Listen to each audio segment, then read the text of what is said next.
Hello, Sagittarius, Sun, Moon, Rising, and Venus signs. Kamusta kayo? Sana po nasa mabuti kayong kalagayan. Welcome back po sa Star Tarot. At kung bago kayo rito, welcome din po kayo. Please subscribe, like, share my videos, and leave me a comment kung nakaresonate po kayo. Thank you. So, tignan natin kung ano ang ganap ni Sagittarius. Paunang mensahe po ninyo, the Lover's Energy. So, si Lovers, ano to, very beautiful energy in terms of relationships. Lalo-lalo na kung single ka pa, no? Maaari na magkakaroon ka na rito ng magkakaroon ka na rito ng opportunity para makilala mo yung twin flame mo, yung soulmate mo, yung magiging jowa mo, ganon, no? Possible din na ang iba sa inyo, Sagittarius, is baka kung nasa relationship na kayo, baka ito na rin yung pagkakataon na kayo ay papasok na, no, sa romantic relationship. So, possible din yan. Or, maaaring may mga decision making na kinakaharap kayo related to love, diba? Related to your relationships, no? So, po pwedeng may ganong ganap. Page of Wands, si Page of Wands, exciting ito. Kasi po pwede na ngayon magkakaroon kayo ng mga balita regarding opportunities na pwedeng related, no, doon sa mga opportunities na related sa pwedeng trabahuin ninyo, pwedeng maging career, pwedeng maging trabaho nyo, ganyan, na related, no, sa inyong creativity, related sa inyong mga talents, yung ganon. No? So, po pwedeng merong ganong ganap ang iba sa inyo at this time. So, kaya pwedeng ma-excite, no? Pwedeng to the moon, to the roof, yung excitement na mararamdaman ng iba sa inyo. So, we have death energy. Death is a beautiful energy kasi ending and beginning yan eh. So, ibig sabihin na maaaring merong mga bagay, sitwasyon, or tao sa buhay ninyo na gusto mo nang tanggalin sa buhay mo. Gusto mo nang alisin kasi hindi na to nakakatulong sa'yo, hindi na to nakakapagpasaya sa'yo, hindi na to nagsiserve ng highest good ninyo. Kumbaga negative na ang vibe na hatid nito sa inyo. Kaya tatanggalin mo na siya sa buhay mo. So, which is also good kasi bakit mo pa naman pag-aaksayan ng panahon, bakit pabibigyan mo ng room sa buhay mo kung negative ang hatid nito sa inyo, 'di ba? Madadamay lang ang ibang positivity ninyo, 'di ba? So, yun. So, that's good na you are up for change. Handa ka nang baguhin ang buhay mo. Handa ka nang tahakin ang bagong yugto sa buhay mo or bagong path sa buhay mo. So, you are up for change. You are up for transformation. So, that is good.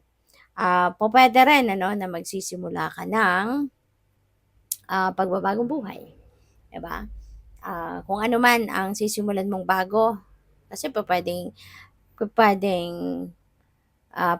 perspective, pag-uugali, 'di ba? How you bear yourself, how you carry yourself, pwedeng yun, personal transformation ang gagawin ninyo, pwede rin naman na hindi.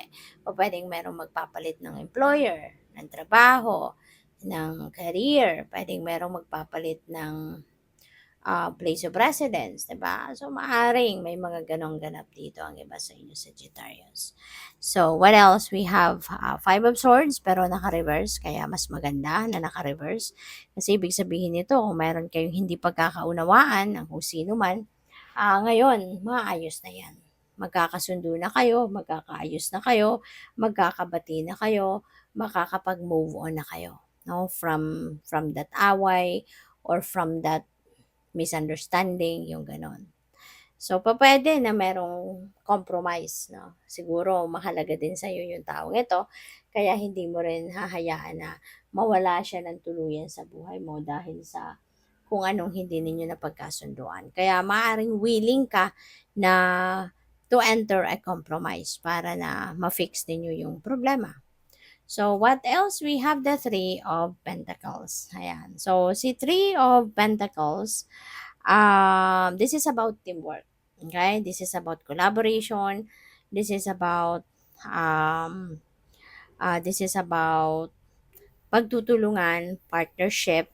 Maaari din ang iba sa inyo rito baka mag-aaral, maybe you are going to continue to study, you're going to pursue another degree, puwedeng gano'n or baka magma-masters or po puwedeng magte-take kayo ng mga crash courses, puwedeng mag-o-online schooling.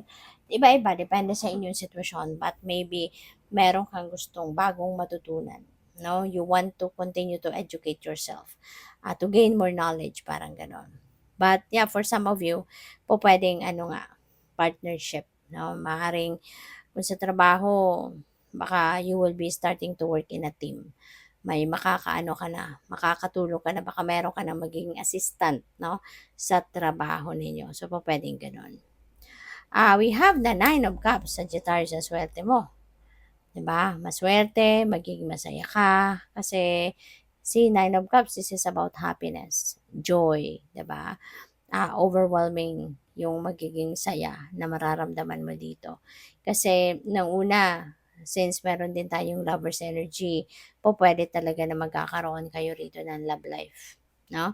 Pupuwedeng magkakaroon na kayo ng love life, pupuwedeng magkakaroon kayo ng bagong situation, sa inyong, ah, relationship. Puwedeng meron ng mag-aangat kumbaga 'no, magle-level up ang inyong commitment with your person, pupuwedeng may gano'n. Kung single ka pa, pupuwede rin na ngayon baka papasok ka na sa romantic relationship. Baka kung meron ka ng kaligawan, maaaring ngayon may sasagutin ka na, magkakaroon ka na ng, tawag dito, pupuwedeng pupuwedeng magiging official na kayo ng taong ito, puwedeng gano'n. So since this is also a Nine of Cups, wishes are coming true, 'no?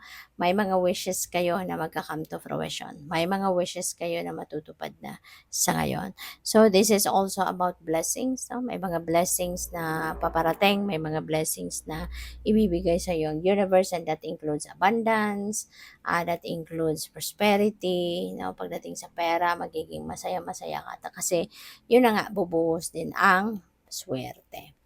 So, we have the Queen of Cups. Ayan, ang maganda rito, no, with the Nine of Cups. Lagi kang meron kang laging supportive person behind you or beside you. No, maaring nanay mo yan, pwedeng ate mo, lola mo, na very supportive of you. No, this is someone na very supportive, very helpful, very loving.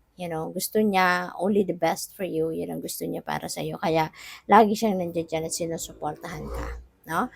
So, maaari din na you are embodying the energy of Queen of Cups. Si Queen of Cups, this is someone na very compassionate, very very sensitive, very intuitive, very compassionate. So, pupuwedeng magiging gano'n kayo sa ngayon, towards other people. So, good luck. Thank you for watching. Love and light. Namaste.